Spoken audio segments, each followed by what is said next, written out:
como pudo, ratitos pidiendo ray, ratitos en burro, ratitos caminando, total de que fueron varios días de camino que tuvo que sufrir. Llega precisamente a Ramos Arizpe, que de dónde era él, y él pregunta por su hijo Antonio. Su esposa le dice que se fue a ver la novia, pero él sale inmediatamente a buscarlo a su hijo. En ese camino dice que le hablaron, en ese entonces creo que fue el general Cos, Francisco Cos, le hace un llamado para una sombrita ahí para que se ponga a descansar. Dice que en el interior del Jacal, dice, ¿cuál sería mi sorpresa? Que ahí se encontraba reunido don Francisco y Madero, don Gustavo Madero, don Cesario Castro, don Venustiano Carranza y otras personas. No acababa de salir de mi sorpresa. Fuertes abrazos a todos cuando Cos les dijo, ya platiqué con Joaquín, es de los nuestros y está en disciplinar para cualquier comisión que se le confiera. Se puede hablar con toda confianza. En aquella reunión histórica se estaba poniendo la Revolución Mexicana. A mí se me conmocionó para cruzar la frontera y introducir armamento que había comprado don Francisco Madero en Estados Unidos. Decidí que el mejor lugar para conseguir mi gente era precisamente General Cepeda, donde tenía muchas amistades, lugar a donde me trasladaré de inmediato. Pregunté por algunos campesinos liberales y decididos que estaban pugnando por un cambio de cosas. Me dieron la desagradable noticia de que todos ellos estaban en la cárcel del pueblo acusados de falta de respeto a los señores patrones, quienes eran dueños no solo de vidas y haciendas, sino también de autoridades títeres y de cárceles. Metí cuantas pistolas cupieron en mi morral de Iste, me lo coloqué en el hombro, encima me puse un largo abrigo, eran las 2 de la mañana, soplaba un aire frío que se metía hasta los huesos, me trasladé hasta la cárcel municipal a la cual llegué con todo sigilio. El comandante y 3 policías dormitaban sobre unas bancas de madera. Los sorprendí encañonándolos con mi pistola 45 revólver. Le puse con la cara a la pared y después de desarmarlos le quité las llaves de la reja y di libertad a 45 reos inocentes injustamente encarcelados, miserables campesinos vejados que tenían un año en prisión. Al grito de ¡Viva Madero! ¡Viva la Revolución!, les entregué las pistolas y un puñado de cartuchos, y desde ese momento, sin importarnos consecuencias y arriesgando nuestras propias vidas, nos lanzamos a la sangrienta revolución a pelear. Entonces, este también es algo muy importante de lo que tenemos en General Cepeda, que sucedió, ¿sí? Que sucedió. Esto lo escribe don Guillermo, él nos da esa información en ese libro.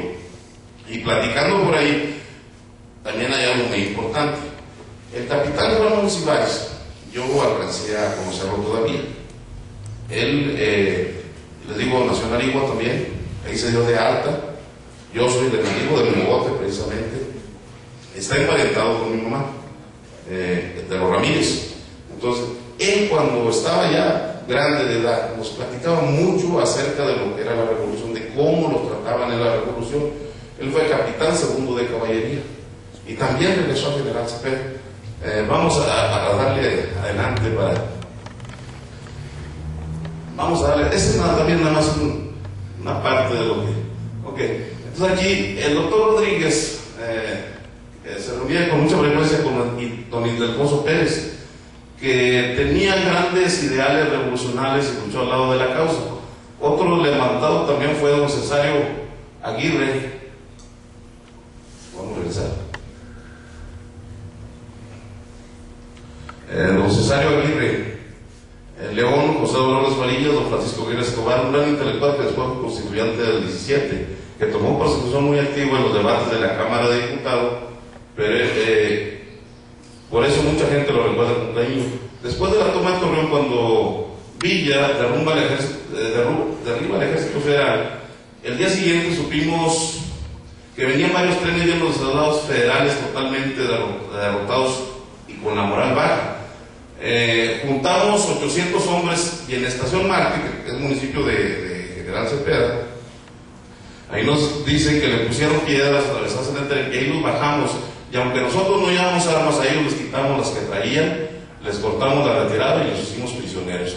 Después de que tomamos Atillo, seguimos avanzando sobre los federales y tomamos las ciudades de San Luis Potosí, Querétaro, luego México y al final Puebla. Todos estos combates los libramos bajo las órdenes del primer jefe, don Venustiano Carranza. Los jefes subalternos eran el general Joaquín Amaro, el general Obregón, el general Andrés Figueroa y el general Francisco Cos. En México el primer jefe, Carranza, fue nombrado primer jefe al doctor y coronel Rodríguez. Le quitaron el puesto de sanidad militar en Puebla y lo mandaron al hospital militar en México con todo su grupo de enfermeras auténticas adelitas de la revolución. En el año 1914 a mí me trasladaron a la promoción Leales de Saltillo, cuyo jefe era el señor coronel don Julio Gutiérrez.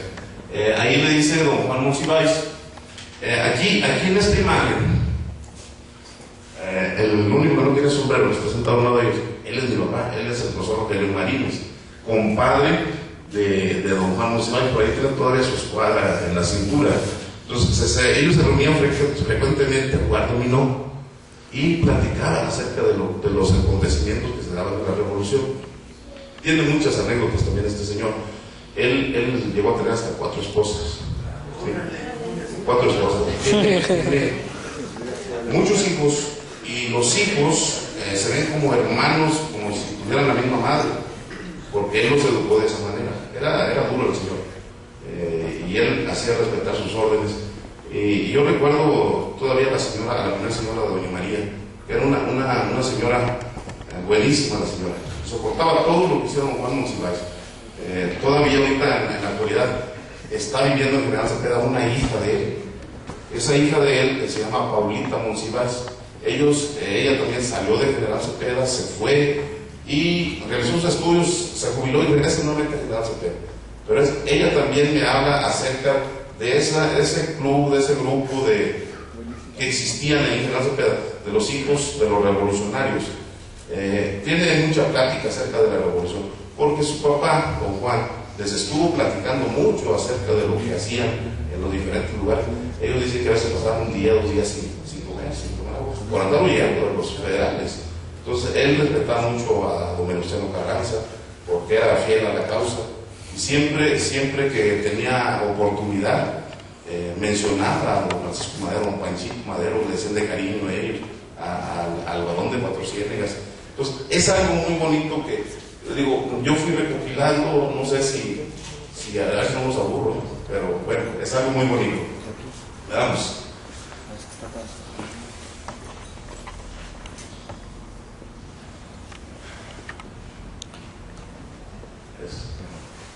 Bueno, él es Armando Guardiola. Hace 8 días precisamente estuvimos en la UNED, una reunión de cronistas. Ahí fue donde yo le pregunto qué pasaba con este señor Guardiola. Me dice, sí, efectivamente él se vino de la Rosa, Hacienda La Rosa, otros vinieron de la Hacienda La Parita, y él se vino a fundar esto y fue revolucionario. Si le damos, por favor, miren, les voy a leer un poquito de lo que... ¿Para allá?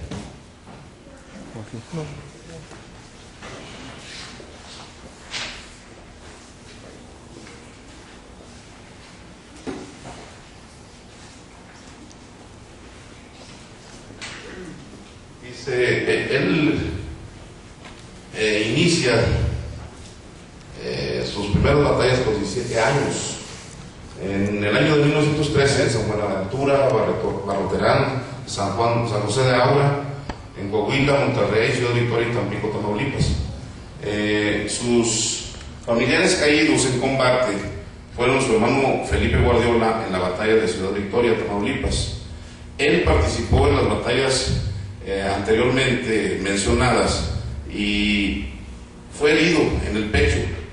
Esto